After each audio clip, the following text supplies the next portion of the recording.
اعوذ باللہ من الشیطان الرجیم بسم اللہ الرحمن الرحیم۔ شروع اللہ کے نام سے جو بڑا مہربان نہایت رحم کرنے والا ہے۔ قرب قیامت کا ایک ایسا فتنہ جس کا خوف اور دبدبہ ہر زمانے میں پایا جاتا تھا۔ اس فتنے کا ذکر اگر صحابہ کرام کی مجلس میں ہو جاتا تو صحابہ زارو قطار رونا شروع کر دیتے اور اس فتنے سے اللہ پاک کی پناہ مانگتے۔ دوستو، آج کی اس ویڈیو میں بات کروں گا اس کائنات کے سب سے بڑے فتنے کی، یعنی دجال کی۔ یہ دجال کون ہے اور دجال حقیقت میں کس شخصیت کا نام ہے؟ دجال کی پیدائش کب اور کیسے ہوئی اور دجال کے ماں باپ کون ہیں؟ اور کیا حضور پاک صلی اللہ علیہ وآلہ وسلم کے زمانے میں بھی دجال موجود تھا؟ دجال اس وقت کہاں ہے اور دجال اس دنیا میں کب ظاہر ہوگا؟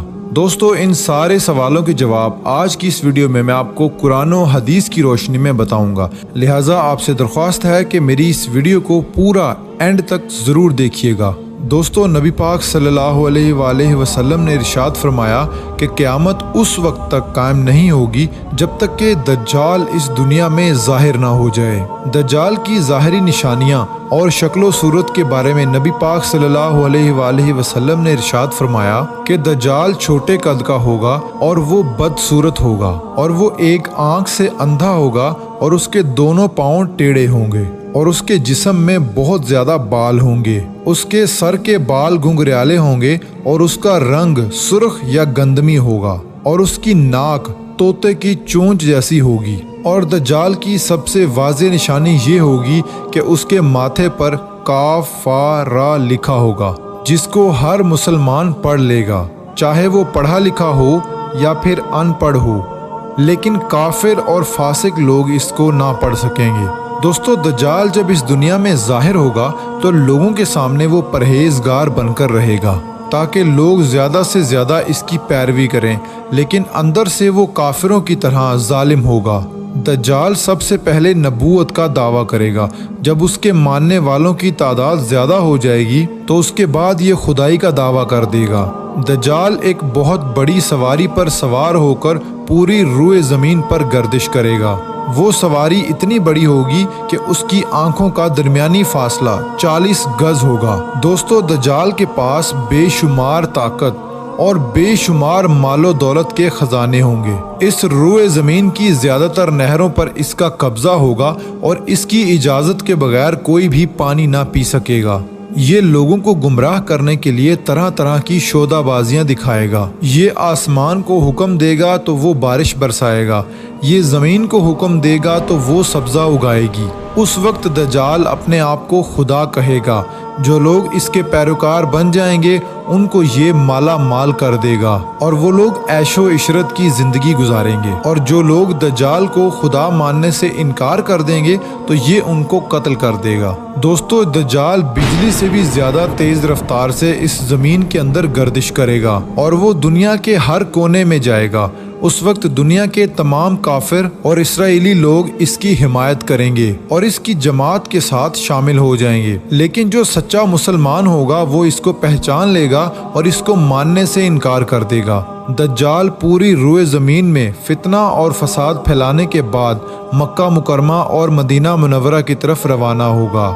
جب یہ مکہ میں داخل ہونے کی کوشش کرے گا تو اس کو مکہ میں داخل ہونے سے روک دیا جائے گا اور آخر کار مکہ سے ذلیل و خوار ہو کر مدینہ منورہ کی طرف جائے گا۔ اس وقت مدینہ منورہ کے 7 دروازے ہوں گے اور ہر دروازے پر اللہ تبارک و تعالیٰ کی طرف سے ایک نگہبان فرشتہ مقرر ہوگا جو اس کو مدینہ منورہ میں داخل ہونے نہیں دے گا۔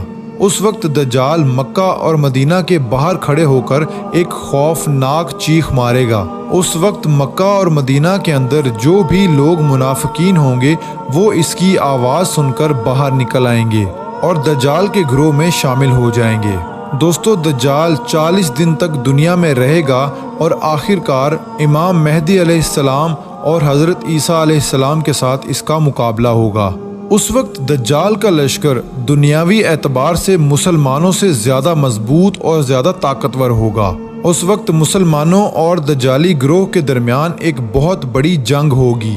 اس جنگ کے اندر دجالی ہار جائیں گے اور دجال کے لشکر کو بہت بری طرح ہار کا سامنا کرنا پڑے گا۔ اس وقت دجال حضرت عیسیٰ علیہ السلام سے ڈرتے ہوئے فلسطین کی طرف بھاگے گا اور حضرت عیسیٰ علیہ السلام اس کا پیچھا کرتے ہوئے اس کو مقام لد پر پکڑ لیں گے اور اللہ تبارک و تعالیٰ کے حکم سے دجال کو قتل کر دیں گے۔ دوستو، اب بات کرتے ہیں کہ دجال کون ہے اور اس کے ماں باپ کون ہیں۔ دجال کی پیدائش کے متعلق مختلف روایات ملتی ہیں، جیسا کہ نبی پاک صلی اللہ علیہ وآلہ وسلم کے دور کی بات ہے کہ جب مسلمان مکہ سے مدینہ کی طرف ہجرت کر رہے تھے کہ انہی دنوں میں مدینہ کے اندر ایک یہودی عورت نے ایک بچے کو جنم دیا جو کہ پیدائشی کانا تھا۔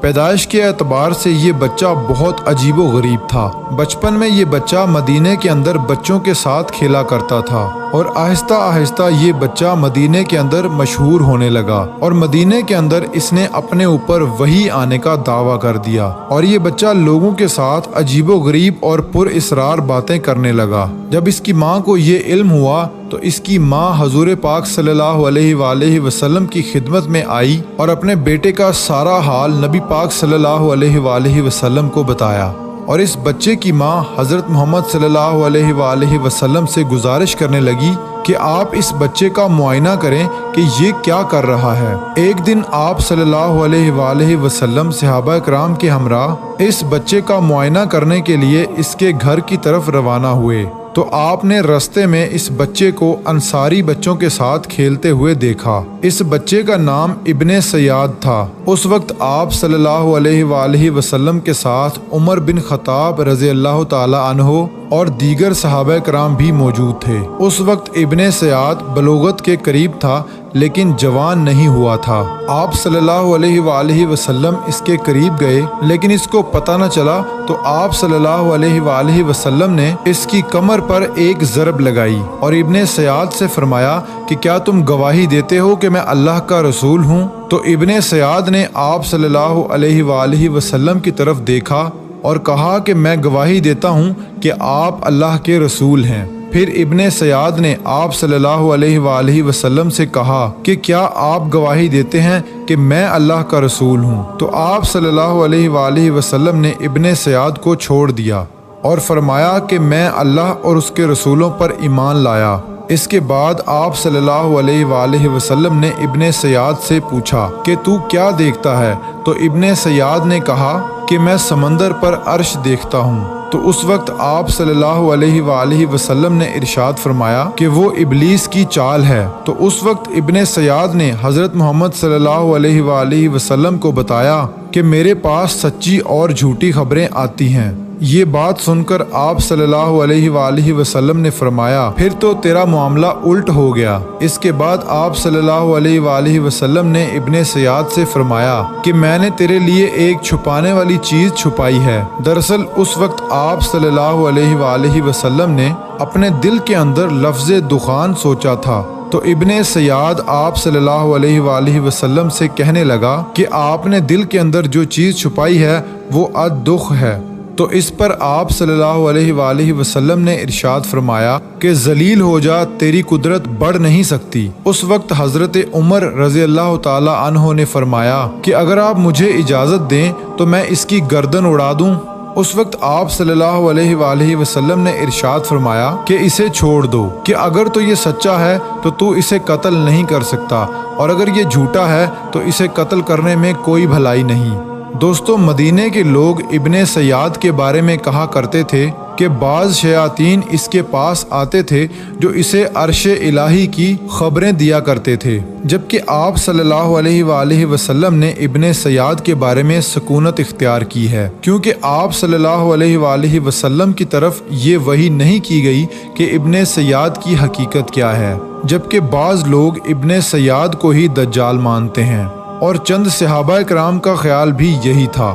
اور ایک دوسری روایت میں ملتا ہے کہ حضرت عمر رضی اللہ تعالی عنہ آپ صلی اللہ علیہ وآلہ وسلم کے سامنے ابن سیاد کو دجال کہا کرتے تھے، لیکن آپ صلی اللہ علیہ وآلہ وسلم نہ ہی اس بات کا اقرار کرتے اور نہ ہی انکار کرتے۔ دوستو، ابن سیاد کے اندر ایسی بہت ساری نشانیاں موجود تھی جو کہ ہو بہو دجال کی نشانیاں تھی۔ یہی وجہ ہے کہ اس دور کے اندر صحابہ کرام بھی ابن سیاد کو دجال کہا کرتے تھے، اور بعض مفسرین کا یہ کہنا ہے کہ ابن سیاد ہی وہ شخص ہے جو قیامت کے قریب دجال بن کر ظاہر ہوگا۔ حضرت ابو سعید خدری رضی اللہ تعالی عنہ بیان کرتے ہیں کہ ابن سیاد مجھ سے کہنے لگا کہ میں دجال کے ماں باپ کو بھی جانتا ہوں اور دجال کو بھی جانتا ہوں۔ تو اس وقت حضرت ابو سعید خدری رضی اللہ تعالی عنہ نے ابن سیاد سے کہا کہ کیا تو اس بات کو پسند کرتا ہے کہ تو ہی دجال ہو؟ تو اس وقت ابن سیاد نے کہا کہ اگر مجھے دجال بنایا گیا تو میں اس بات کو ناپسند نہیں کروں گا کہ میں دجال بنوں، یعنی کہ میں دجال بننا پسند کروں گا۔ دوستو، بعض مفسرین کا کہنا ہے کہ ابن سیاد دجال نہیں ہے، کیونکہ یہ بعد میں آپ صلی اللہ علیہ وآلہ وسلم پر ایمان لے آیا تھا، بلکہ دجال حضرت سلیمان علیہ السلام کے دور میں جنات اور انسانوں کے ملاپ سے پیدا ہوا تھا اور اس کے ماں باپ کو قتل کر دیا گیا تھا، اور دجال کو ایک جزیرے کے اندر قید کر دیا گیا، اور انسانوں اور جنات کے ملاپ سے پیدا ہونے والا بچہ یعنی کہ دجال آج بھی اسی جزیرے پر قید ہے، اور اس کے ساتھ ساتھ شیطان اس کو ہر بات کی وہیں پر خبر دیتے ہیں۔ دجال کی پیدائش کے بارے میں حضرت امام زرکاری رحمۃ اللہ علیہ بیان کرتے ہیں کہ دجال وہ فتنہ ہے جس کو اللہ تبارک و تعالی نے اس وقت پیدا فرمایا جس وقت حضرت آدم علیہ السلام کو جنت سے نکالا گیا تھا، اور دجال کو بنا ماں باپ کے پیدا کیا گیا۔ دوستو، حقیقت تو یہ ہے کہ دجال قیامت کے قریب ظاہر ہوگا، اور اس کی جو نشانیاں ہوں گی وہ آپ صلی اللہ علیہ وآلہ وسلم کی احادیث میں واضح طور پر مل جاتی ہیں۔ لیکن یہ دجال کہاں ہے، اور یہ کہاں سے آیا، اور یہ کیسے پیدا ہوا، اور اس کے ماں باپ حقیقی طور پر کون ہیں، اس کے بارے میں کسی کو کوئی علم نہیں ہے۔ اس کا علم صرف اللہ تبارک و تعالی کی ذات کے پاس ہے۔ اللہ پاک ہی بہتر جانتا ہے کہ دجال حقیقت میں کون ہے اور وہ کیسے پیدا ہوا۔ اللہ تبارک و تعالی سے دعا ہے کہ اللہ پاک اپنے پیارے حبیب حضرت محمد صلی اللہ علیہ وآلہ وسلم کے صدقے ہم سب کو دجال کے فتنے سے بچائے اور ایمان کی سلامتی کے ساتھ ہمیں زندگی گزارنا اور مرنا نصیب فرمائے۔